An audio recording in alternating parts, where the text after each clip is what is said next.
My name is Latifa, and I'm sort of responsible for organizing this. So I thank you all for being here.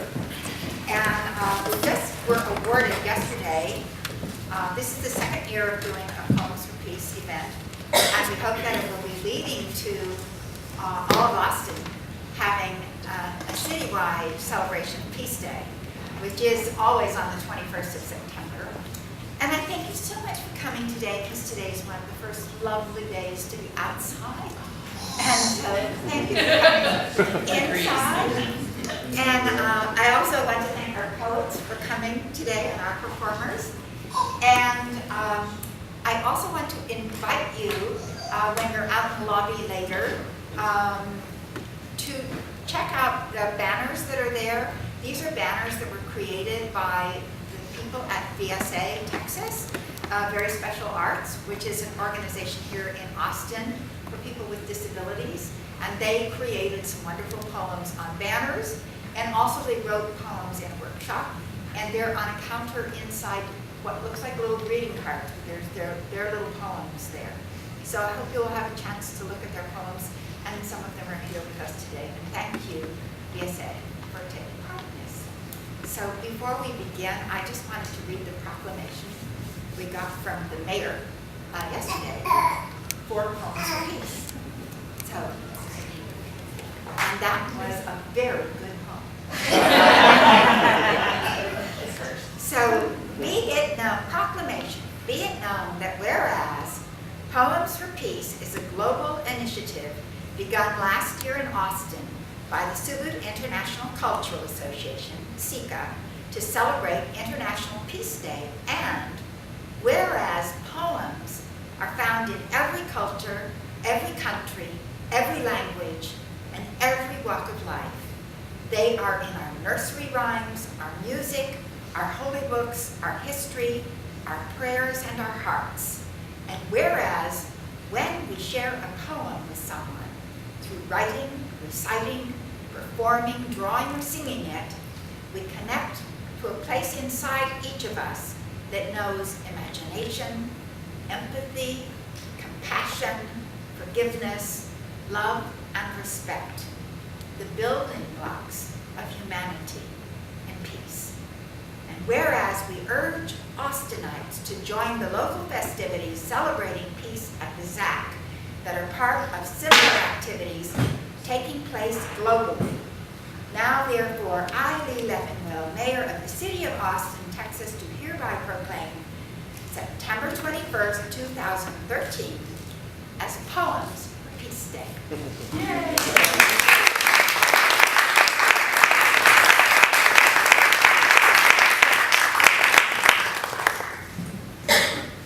My name's Robert Ferris, and it was last year that I got a call from Latifa, who said, we're trying to think of a way to celebrate the International Day of Peace here. And I thought, there are all these initiatives going on around the world, and what could we do that felt like a real Austin sort of way to participate? And she came up with the Poems for Peace idea, and she said, would you and your wife, Barbara, be interested in reading some poems, just to sort of celebrate the idea of love, or love as a foundation for peace. So Barbara and I were happy to do it, but we also thought, let's spread the love around a little bit, and so I invited some additional friends, some friends of ours who are actors in the community, and some friends of ours who are poets, and we put together a very modest little program, but it ended up being something that was very moving for the people that were there. And as a result, it felt like it ought to be something that we do every International Day of Peace. And Latifa sort of took the initiative to make it really its own global participation. And right now, I believe there are 18 different countries that are having Poems for Peace events, and that there are events in states all across the U.S. So it really has become something that started very, very small and has exploded into something beautiful. I guess exploded, not a very, very fine image for Peace Day. It blossomed. It blossomed turns it into something really lovely. So we are back here again. This year we're doing it here at ZAC, and these are some of the same people who performed last year. We have an addition, Steve Moore, local playwright, who's joined us. But we hope you enjoy it. It's really very simple. It's just people choosing some of their favorite poems and reading them for you. We hope you enjoy. Our first reader is Kathy Kaplan.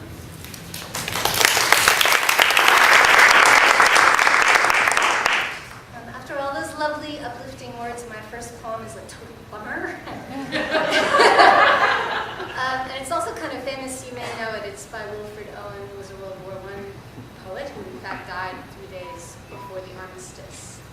He was a soldier. I chose it because it's about chemical weapons, and that's just something that we're thinking about a lot right now. The title is Dulce et decorum est, which is from the Latin line Dulce et decorum est pro patria mori, which is from Horace, and it means it's sweet and fitting to die for your country. And I think that line is like carved in whatever the English version of West Point is. It's carved on the wall. Bent double like old beggars under sacks, knock-kneed, coughing like hags, we cursed through sludge, till on haunting flares we turned our backs, and towards our distant rest began to trudge. Men marched asleep. Many had lost their boots, but limped on, bloodshot. All went lame, all blind, drunk with fatigue, deaf even to the hoots of tired, outstripped 5-9s that dropped behind. Gas, gas, quick boys, an ecstasy of fumbling, fitting the clumsy helmets just in time. But someone still was yelling out and stumbling and floundering like a man in fire or lime. Dim through the misty panes and thick green light, as under a green sea, I saw him drowning. In all my dreams, before my helpless sight, he plunges at me, guttering, choking, drowning. If, in some smothering dreams, you too could pace behind the wagon that we flung him in, and watch the white eyes writhing in his face, his haggard face, like a devil sick of sin. If you could hear at every jolt the blood come gargling from the froth-corrupted lungs, obscene as cancer, bitter as the cud of vile, incurable sores on innocent tongues. My friend, you would not tell in such high zest to children ardent for some desperate glory the old lie. Dulce et decorum est pro patria mori.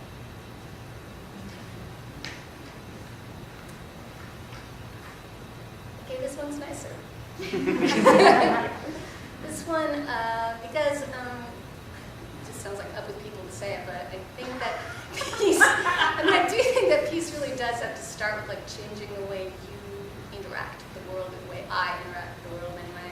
And so this is about that, and it's a poem by Alison Luderman called Because Even the Word Obstacle is an Obstacle.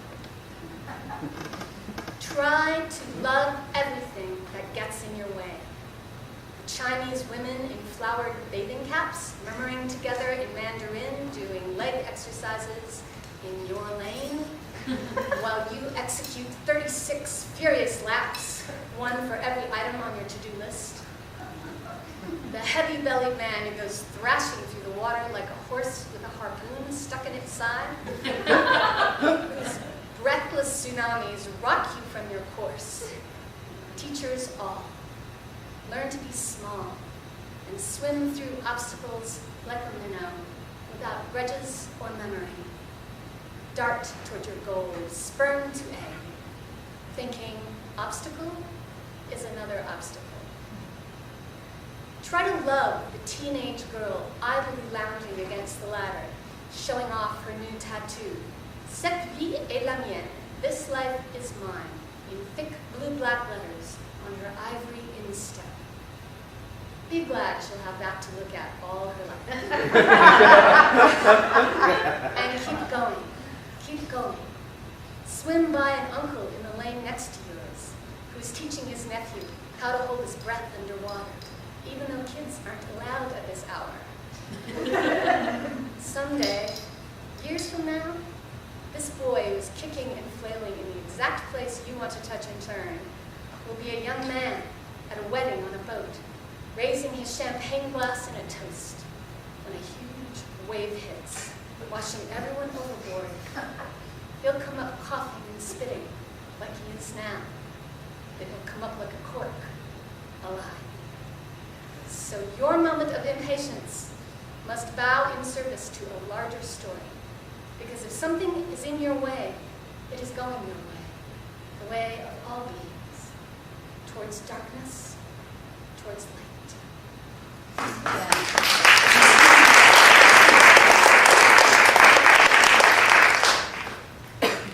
This poem is also pretty well known. I don't know what it has to do with peace, it's just my favorite poem. I do know what it has to do with peace. It's about seeing people for what they really are, seeing them for themselves. It's called As Kingfishers Catch Fire. It's by Gerard Manley Hopkins. As kingfishers catch fire, dragonflies draw flame.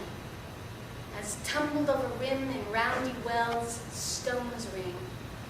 Each tucked string tells, each hung bell's bow swung wide finds tongue to fling out broad its name.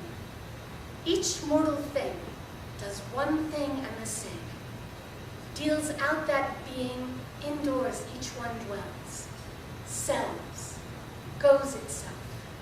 Myself it speaks and spells, crying, what I do is me, for that I came. I say more. The just man justices, keeps grace, that keeps all his goings graces, acts in God's eye what in God's eye he is, Christ. Christ plays in 10,000 places, lovely in limbs and lovely in eyes not his, to the Father through the features of men's faces.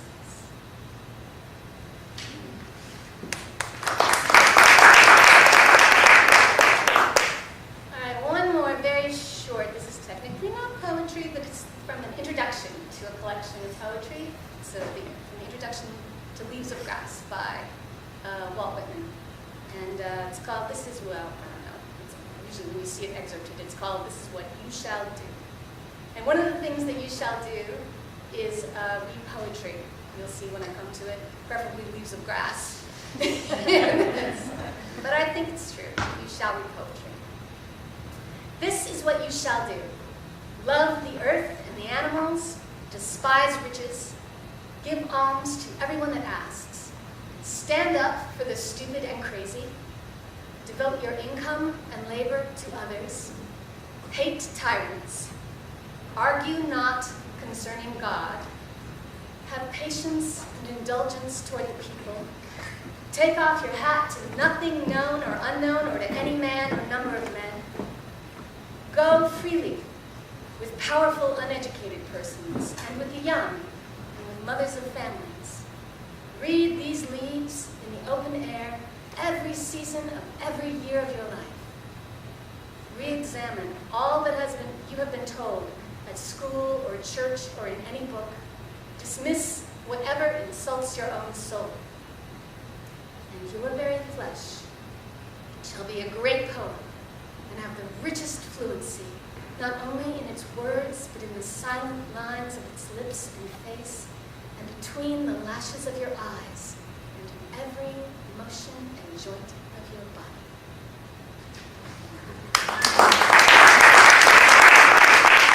Poems and poets. I'm going to read 3 poems, a couple short ones and a slightly longer one, all from poets in the Middle East, all actually recently, well, relatively recently passed away poets. The first is Yehuda Amichai, who was a famous poet who wrote in Hebrew, one of the first to write in Hebrew in a vernacular way. And this is a poem that he read at the Nobel speech that Yitzhak Rabin, the Prime Minister of Israel, gave in 1994. Or when Rabin received the Nobel Prize, Amichai read this poem. It's translated by Chana Block and Stephen Mitchell. God has pity on kindergarten children.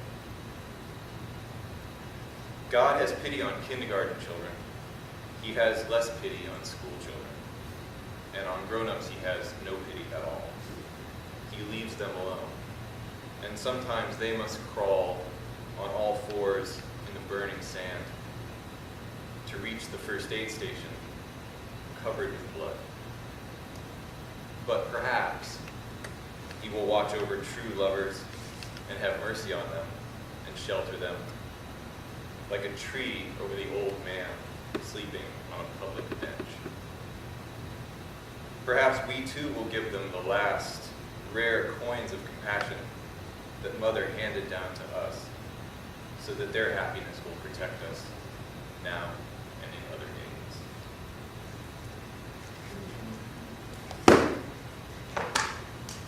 This is a short poem by a fellow named Sargon Gulis, who was an Iraqi and Assyrian poet. He was born in 1944 and died in 2007. He was known for a very spare style, and this poem, I love it so much. It's very oblique in lots of ways, but it's very, I find it really haunting, and to me it feels like it's about peace. It's translated by Alistair Elliott, the poet himself. My father's dream. One night, my father saw a saint in his dream.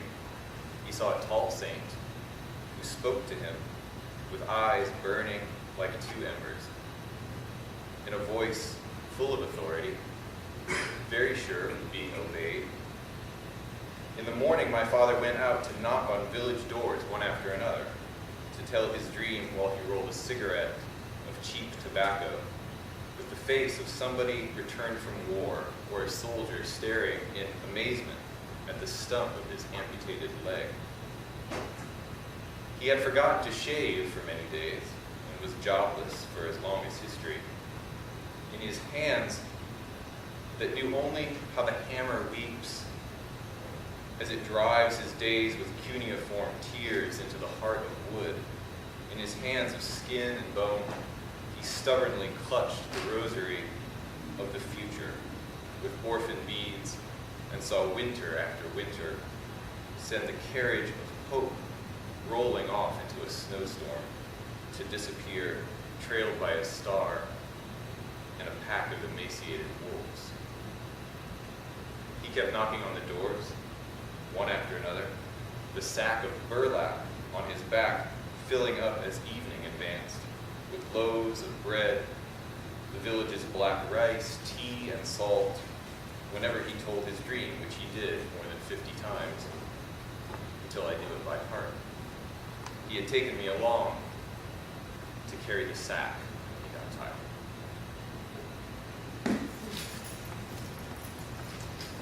This is a slightly longer poem by a fellow named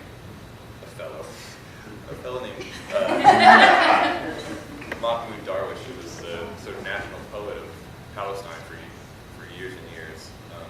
Beautiful poet. If you haven't read his poems, I really recommend them. He died in 2008, actually in Houston, a few days after heart surgery. This poem was translated by Munir Akash and Carolyn Forche. It's from a book called Unfortunately It Was Paradise, which is one of my favorite book titles ever. We were without a present.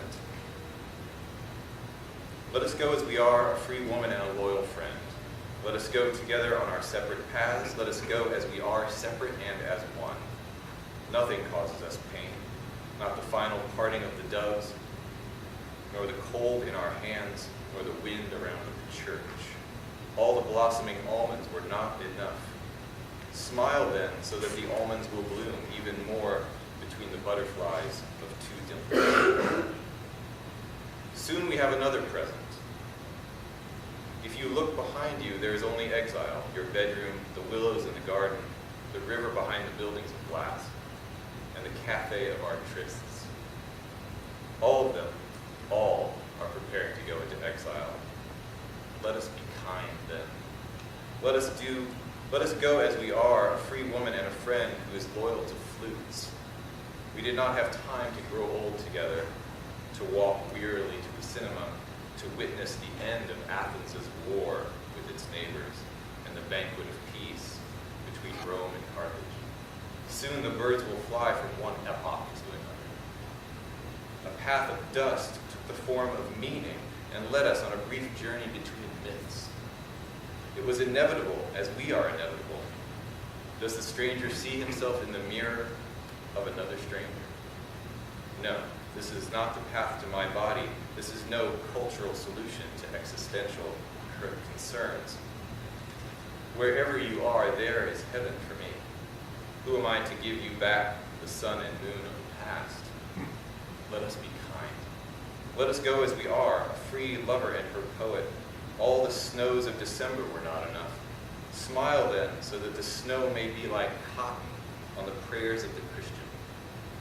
In a while we'll return to our tomorrow, left behind there, where we were young and first in love, like Romeo and Juliet, learning the language of Shakespeare.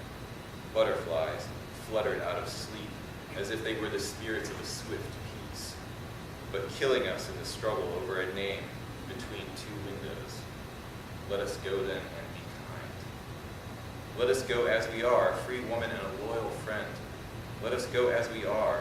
We arrived with the winds to Babylon, and we march to Babylon. My journey is not enough, that in my footsteps the pines may utter praise for the southern place. Here we are well, our wind is of the north, and our songs of the south. Am I another you, and you another I? This is not the place to the land of my freedom. I will not be an I twice. When yesterday has taken the place of my tomorrow, and I have become two women, I will be neither Eastern nor Western, nor an olive giving shade to two Quranic verses. Let us go then. There are no collective solutions to personal matters. Being together was not enough for us to be together. We were without a present to see what we were. A free woman and an older friend. Let us go together on our separate paths. Let us go together and let us be kind.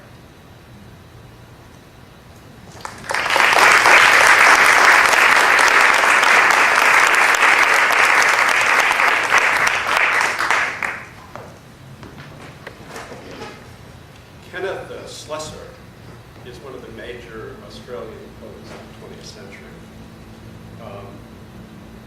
This poem that I'm going to read is learned by every high school Australian student.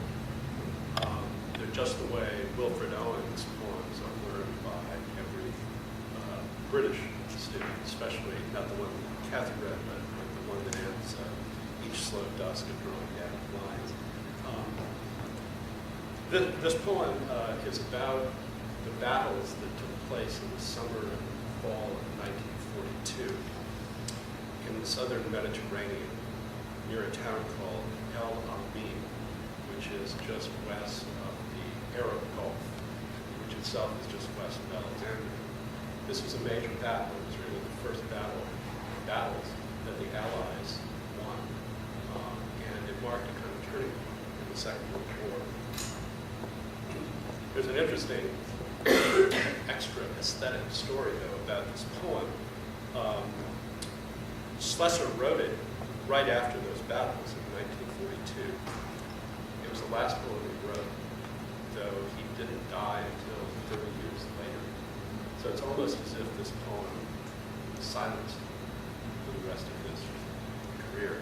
The poem is called Beach Berry, and it begins with a kind of ambiguity that it took me a couple of readings to get. So since I want you to get it, hearing me read it, let me just say that it sounds at first in the first stanza as if a convoy of boats is bringing corpses to the shore. But in fact, the convoy is the sea itself that is washing bodies on the shore. So it's called beach burial. Softly and humbly to the Gulf of Arabs, the convoys of dead sailors come. At night they sway and wander in the waters far under, but morning rolls them in foam. Between the sob and clubbing of the gunfire, someone, it seems, has time for this, to pluck them from the shallows and bury them in burrows and tread the sand upon their nakedness.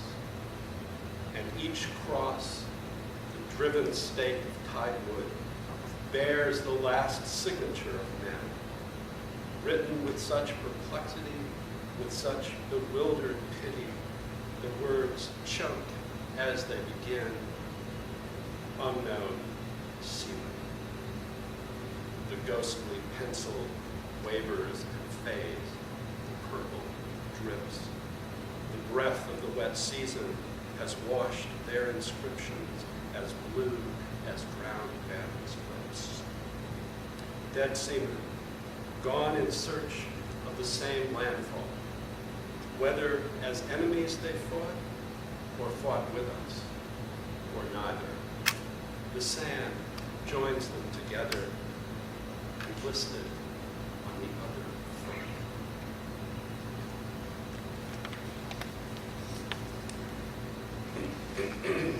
This poem is by William Butler Yeats. It's published in a volume called The Wild Swans at Cool in 1919. He probably wrote it in 1918 or so. It's called I'm Being Asked for a War Poem. I think it better that in times like these, a poet's mouth be silent. For in truth, we have no gift to set a statesman right. He has had enough of meddling who can please a young girl in the indolence of her youth, or an old man upon a winter's night. Now, what makes this poem sort of interesting is that Yeats, of course, wrote many war poems, including several that are in this very volume, Wild Swans and Cool. So what he must mean is that it's better at times late in political crisis or war crisis when the statesmen have already screwed up. It's better for poets not to add any more words to that. Because he was perfectly willing to write war poems. In fact, in this volume, there's a poem called Meditations on War. But in fact, we know that occasionally statesmen and politicians do turn to poetry. We know that from Mayor Leavenwell's lovely proclamation. We know that from the fact that Isaac Rabin wanted Yehuda Amichai to read giving him his Peace Prize. And we know that then Netanyahu, the present premier of Israel, is also a big advocate of Yehuda Amichai. And I want to read one of Amichai's poems as well. It's the one that Steve read. It's called First Rain on a Burned Car. The closeness of life to death near the corpse of a car at the roadside. You hear the raindrops on the rusty metal before you feel them on the skin of your face. The rains have come. Redemption after death. Rust is more eternal than blood, more beautiful than the color of flames. The shock absorbers are calmer than the dead who won't quiet down for a long time. A wind that is time alternates with a wind that is place. And God remains down here like a man who thinks he's forgotten something and will stick around until he remembers.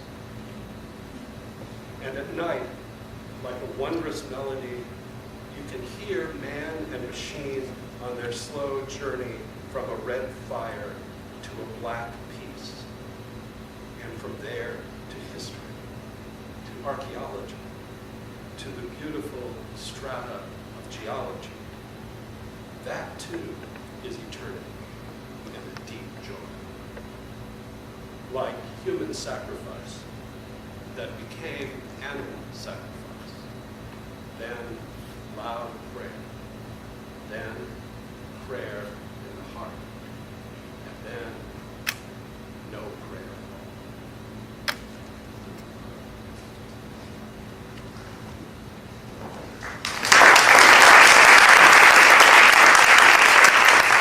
Hi, it's wonderful to be here. That poem was amazing. That was a really wonderful poem. I thought I'd choose some poems today that I think the best poetry, we go to poetry often for solace and to find peace, and I think the best poems are poems that offer us that without overlooking the brutality of the world we live in. And so I tried to find some poems that I feel do that well. I'm going to start with a poem by this Brazilian poet, Adélia Prado. These poems are translated from Brazilian Portuguese by Ellen Dore Watson, and these two, Adélia and her translator, because her kind woman will actually be in Austin reading on November 21st at UT. So she's just an amazing poet. She doesn't ever travel. I don't know how he's getting her here. It's a miracle of miracles. I've been reading her since I was 19 years old. And I'll give you a taste of her. This poem is called Guide. Poetry will save me. I feel uneasy saying this, since only Jesus is Savior, as a man inscribed of his own free will on the back of a souvenir crucifix he brought home from a pilgrimage to Congonhas. Nevertheless, I repeat, poetry will save me. It's through poetry that I understand the passion he had for us, dying on the cross. Poetry will save me as the purple of flowers spilling over the fence absolves the girl her ugly body.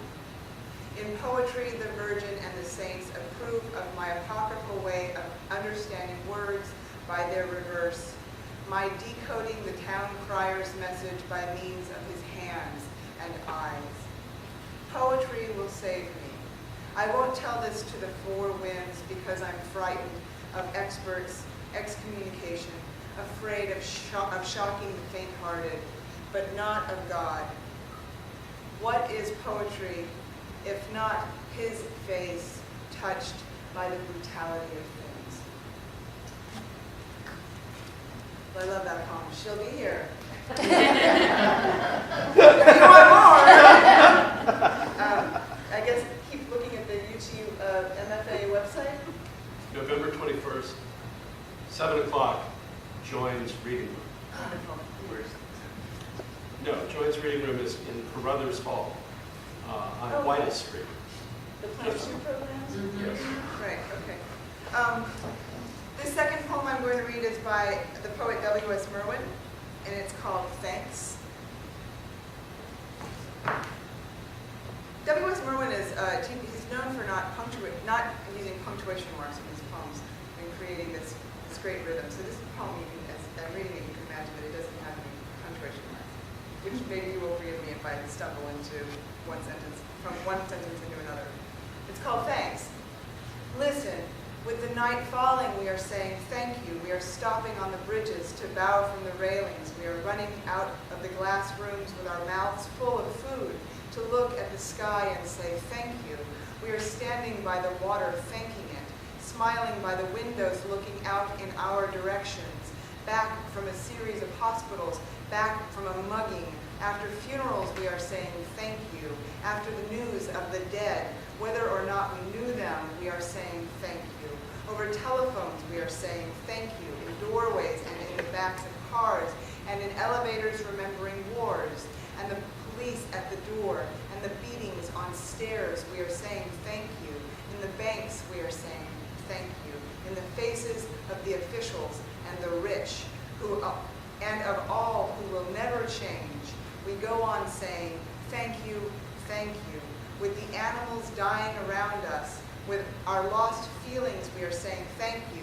With the forests falling faster than the minutes of our lives, we are saying thank you. With the words going out like cells of a brain, with the cities growing over us, we are saying thank you faster and faster with nobody listening. We are saying thank you, we are saying thank you, and waving dark though it is. And then this poem is a poem by Naomi Shihab-Nye, who also will be at UT this December. And this poem is called Johnny Carson in Baghdad. It's such a great poem, too. It comes from, and this book is called The Alphabet in the Park. Merwin's poem you can find in his collected called Migration. This poem comes from the book You and Yours by Naomi Shihab-Nye, a San Antonio poet. It's called Johnny Carson in Baghdad. This book was published during the beginning of the Iraqi war. Johnny Carson in Baghdad. What if we had sent Johnny to Baghdad instead of all those other folks, all that hardened apparatus, all those dun-colored supplies? It would have cost less, even if we paid him what he was worth. Maybe we could have sent a curtain with him so he could walk out everywhere, surprising people with his endless cheer, lifting his eyebrow when someone said something weird, handing Saddam a monkey or a tarantula at an appropriate moment, asking the right questions that would make things fall into focus, inspiring the vast Middle Eastern laugh so buried in these times. Who do you trust? He might have put on that turban, too, or dressed as a woman now and then, and things would have gotten better. If they got rough, he could invite the little bear to drink out of someone's coffee cup, and I promise no one would have harmed him or wanted to. He would never have broken down a door or been cruel to a prisoner, but when everyone was laughing, might have done some sleight of hand to move people to a better place, make them look agreeable, more like one another, the way they truly are, instead of this stupid wreckage that lessens us on both sides of the sea. Don't you wish? And I think I'll end with this brand new poem. This is a poem, I'm a poet myself, so I wrote a poem. And this poem I wrote this poem as an assignment I did with my students after we read Adelia Prado, and it also has the added bonus of actually including Naomi Shihab-Nye. She's in the poem. Did anyone else that? I win Peace Day. Awesome. This poem is called Working Prayer. There is a holiness to exhaustion, is what I keep telling myself, filling out the forms to get my TA paid, making copies on the hot and heaving machine, writing strong start on a pretty bad poem. And then it's the children, the baby's mouth curling, going for the breast, the girl's hair to wash tonight and then comb so painstakingly in the tub while the conditioner drips onto her shoulders, while her discipline chart at school flaps in the air conditioner, taped on a filing cabinet, longing for stickers. My heart is so giant tonight, like one of those moons so full and beautiful and terrifying. If you see it while you're getting out of the car, you have to go inside the house and make someone else come out and see it for themselves. I want everything, I have to admit. I want yes, and I want it all the time.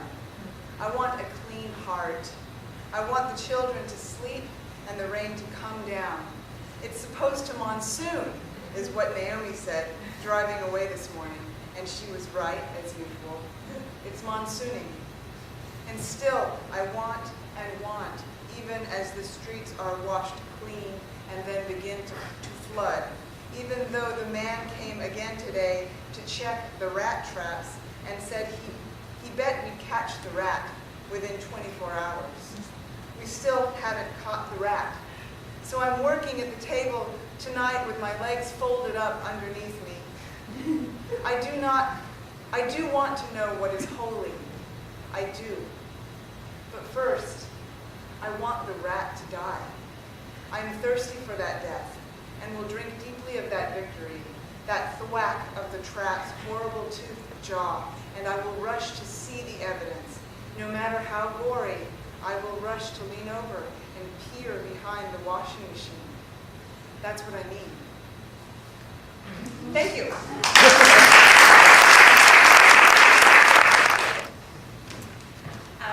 I have two poems for you today, one longish and one very short.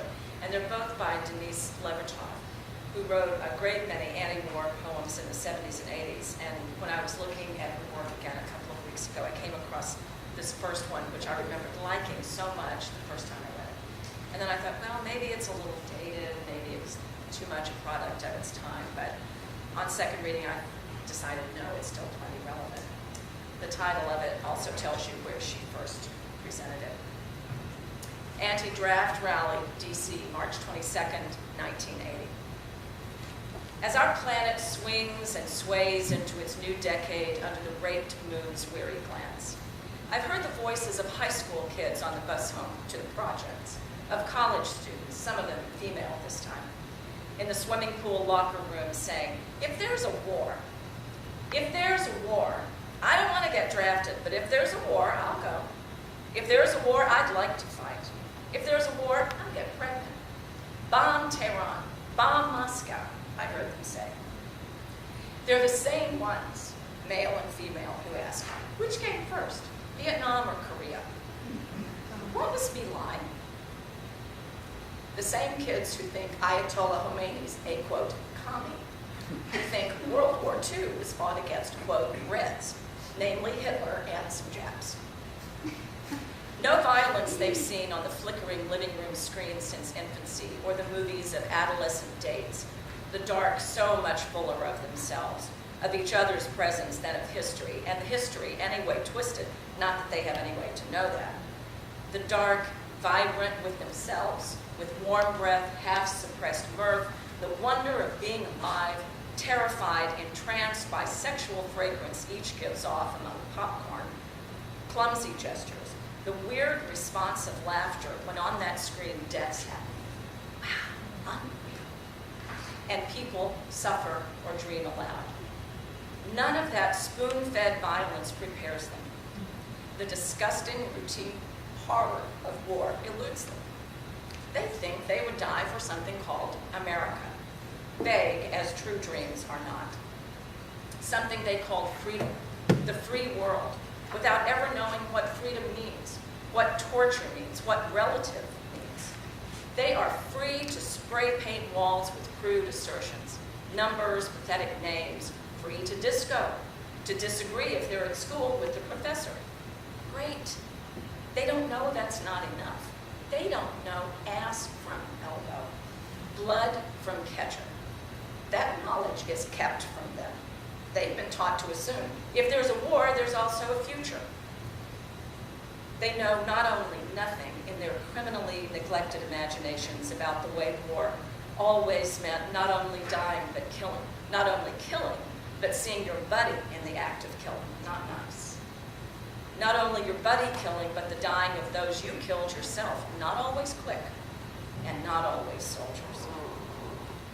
Yet not only do draft-age people mostly not know how that kind of war has become mostly pastoral compared to the new war, the kind in which they may find themselves, while the usual pink-faced men, smooth-shaved, overfed, placed in power by the parents of those expendable young, continue to make the decisions that they're programmed for.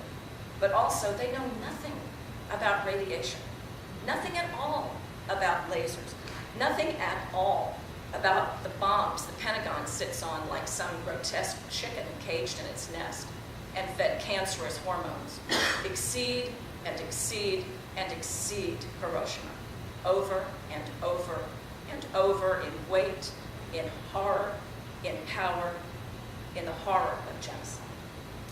When they say, if there's a war, I'll go, they don't know they would be going to kill themselves. Their mamas and papas, brothers and sisters, lovers. When they say, if there's a war, I'll get pregnant, they don't seem to know that war would destroy that baby. When they say, I'd like to fight for, quote, freedom, for, quote, the free world, for, quote, America, for whatever they think they'd be fighting for. These children with braces on their teeth, fears in their notebooks, acne on their cheeks, dreams in their inarticulate hearts, whom the powerful men at their desks designate as the age group suitable for registration. They don't know they'd be fighting very briefly, very successfully, quite conclusively, for the destruction of this small, lurching planet, this confused lump of rock and soil, ocean and air, on which our songs, cathedrals, gestures of faith and splendor have grown like delicate moss, and now may or may not survive the heavy footsteps of our inexcusable ignorance, the chemical sprays of our rapacious idiocy, our minds that are big enough to imagine love, imagine peace, imagine community, but may not be big enough to learn in time how to say no. My dear fellow humans, friends, strangers who would be friends if there were time, let us make time. Let us unite to say no to the drift to war, the drift to take care of little disasters by making a big disaster, and then the last disaster from which no witness will rise, no scenes. Let us unite to tell all we have learned about old-fashioned wars, vomit, and shit, about new-fashioned wars, abrupt end to all hope. Unite to tell what we know to the whole-bodied, young, unwitting victims lined up, ready already like calves at the pen for slaughter. Share what we know until no more young voices talk of if there's a war, but all say no. And again, no to the draft, and no to war, and no to the sacrifice of anyone's blood to the corporate beast that dreams it can somehow always save its own skin. Let our different dream, and more than dream, our acts of constructive refusal generate struggle and love. We must dare to win not wars, but a future in which to live.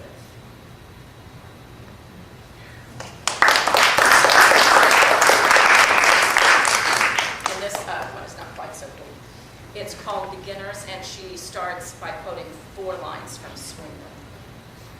From too much love of living, hope and desire set free, even the weariest river winds somewhere to the sea. But we have only begun to love the earth. We have only begun to imagine the fullness of life. How could we tire of hope? So much is in the bud. How can desire fail? We have only begun to imagine justice and mercy, only begun to envision how it might be to live as siblings with beast and flower, not as oppressors. Surely our river cannot already be hastening into the sea of non-being. Surely it cannot drag in the silt all that is innocent. Not yet. Not yet. There is too much broken that must be mended. Too much hurt we have done to each other that cannot yet be forgiven.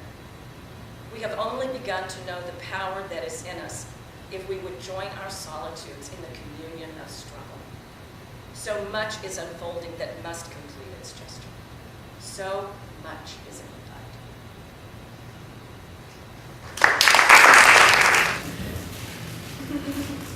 It is so beautiful to hear poetry. It's such a rare. Oh, thank you. Thank you. When I was looking at another great thing about hearing poetry and doing this is that you read poetry, and I realize that I neglect for long periods of time.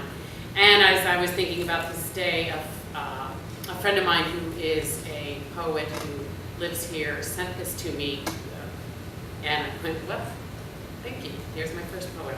So this is by a friend named Kelly Fowler. He lives here. This is not published, and it is called Stand Ready. If it grew, it would die in the space between stars after swallowing everything nearby. Even the sun would sizzle down its everywhere throat. So when it blooms, we run to put out, tamp down, bring in the loud erasers, and leave where it was a human word. Knowing from childhood that when silence crawls from our faces, It has already eaten what we need on earth.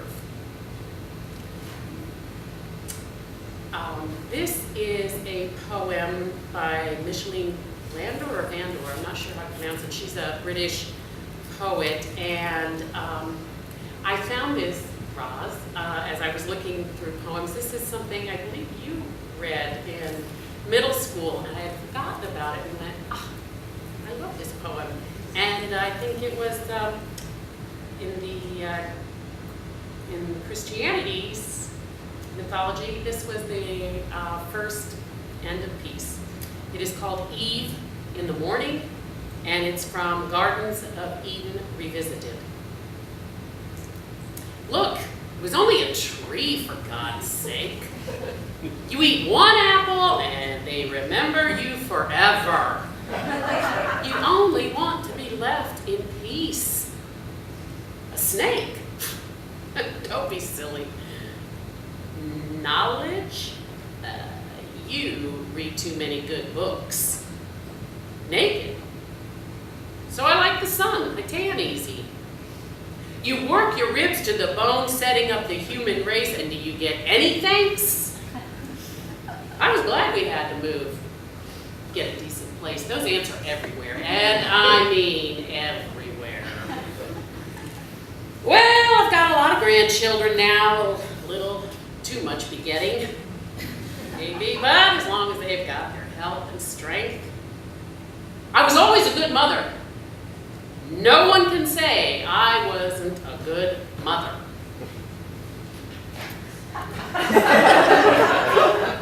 I also have a poem by Naomi Shihibnai, and one of my most starstruck moments was getting to dine with her at Carrie and Kirk's house. And this is fundamentalism.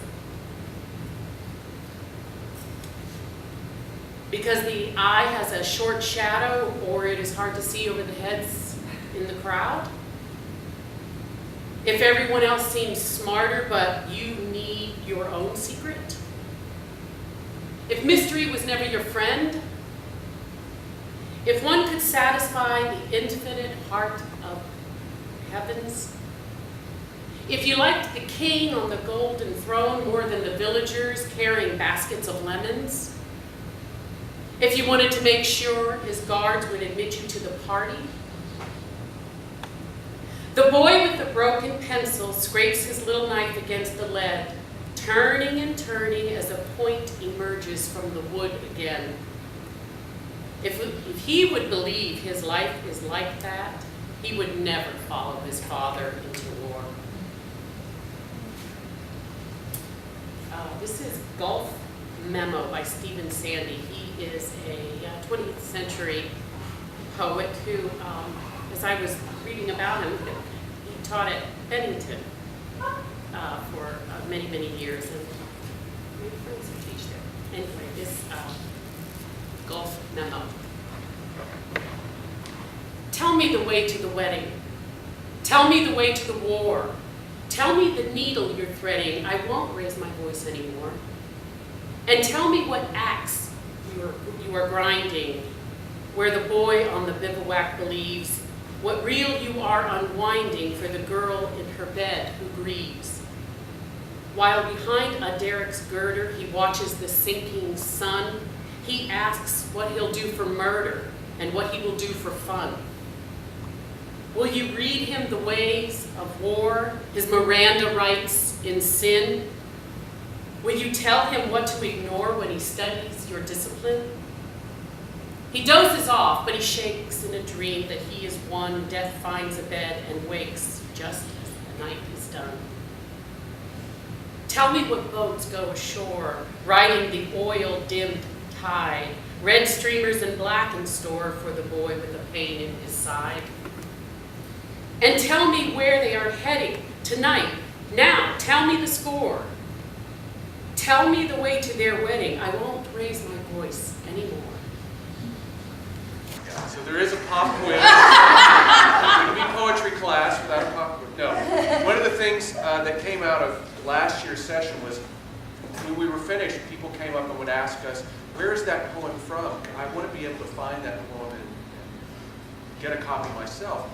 So this year, I asked everybody if they would please give me the titles and sources of their poems so that we could make that available for anybody who wanted one. Since I didn't introduce them and they didn't introduce themselves when they came to the podium, I want to make sure you know who they are. And there are programs so you can find out more about them. With Kathy Catmull, Steve Moore, Kurt Heinzelman, Gary Fountain, Janelle Buchanan, and Barbara Chisholm. Thank you.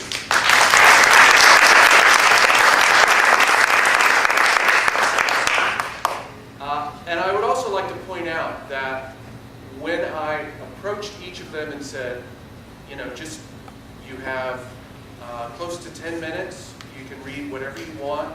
As far as piece goes, you're welcome to interpret that however you want. It doesn't have to be an anti-war poem. Whatever piece means to you. And it was fascinating to me last year to have there be so much conversation going on between choices. People didn't talk to each other. I was really just sort of the collector of some of the information, and then they came and brought things that seemed naturally to belong in the same program. And I was fascinated that it happened again. The first one is by Naomi She'd Have Nine. It was a favorite of mine. It was a favorite of mine because when I was a callow youth and going to a workshop for high school literary magazine editors at Trinity University, she taught a poetry workshop there. So I got to learn what little I know about poetry from her, and I've loved her work ever since. This piece is called Kindness. Before you know what kindness really is, you must lose things. Feel the future dissolve in a moment like salt in a weakened broth. What you held in your hand, what you counted and carefully saved, all this must go so you know how desolate the landscape can be between the regions of kindness. How you ride and ride, thinking the bus will never stop. The passengers eating maize and chicken will stare out the window forever. Before you learn the tender gravity of kindness, you must travel where the Indian in a white poncho lies dead by the side of the road. You must see how this could be you. How he too was someone who journeyed through the night with plans and the simple breath that kept him alive. Before you know kindness as the deepest thing inside, you must know sorrow as the other deepest thing. You must wake up with sorrow.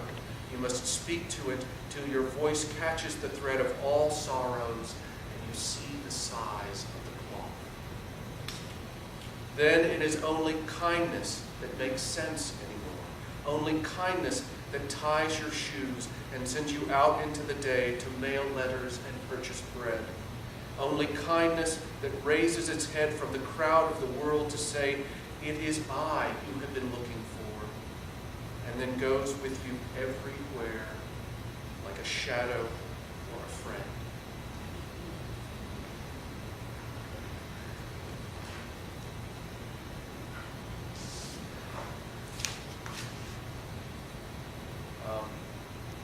The Great War, World War I, produced so much unbelievable poetry, and this is an excerpt from Rupert Brooke's 1942. For the Dead.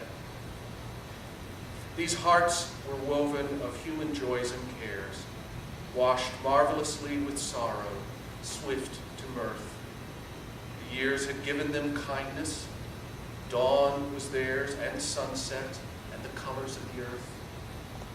These had seen movement and heard music, known slumber and waking, loved, gone proudly friended, felt the quick stir of wonder, sat alone, touched flowers and furs and cheeks.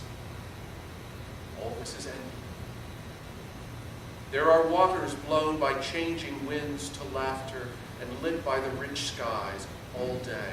And after, frost, with a gesture, stays the waves that dance in wandering loveliness. He leaves a white, unbroken glory, a gathered radiance, a width, a shining peace under the night. The last piece I really love, and I think it's also a nice place to end, and that I feel like it echoes the Alison Luderman poem about obstacles. It's about an awareness of the world and about small gestures that, when taken together, create that larger picture. And I guess the only thing I'll say before I go is that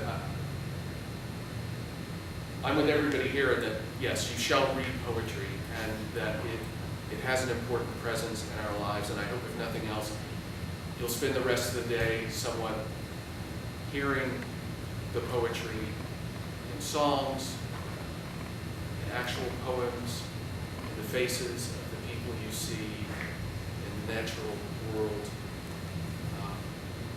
And then maybe you're inspired to make a poem yourself, so that a year from now there will be that much more poetry for peace in the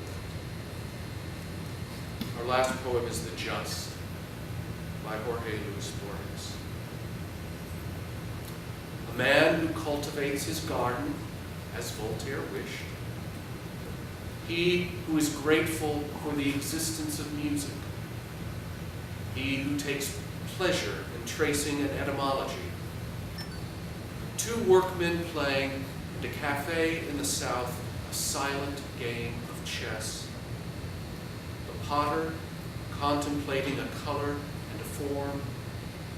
The typographer who sets this page well, though it may not please him. A woman and a man who reads the last tercets of a certain canto. He who strokes a sleeping animal. He who justifies or wishes to a wrong done him. He who is grateful for the existence of a Stevenson. He who prefers others to be right. These people, unaware, are saving the world.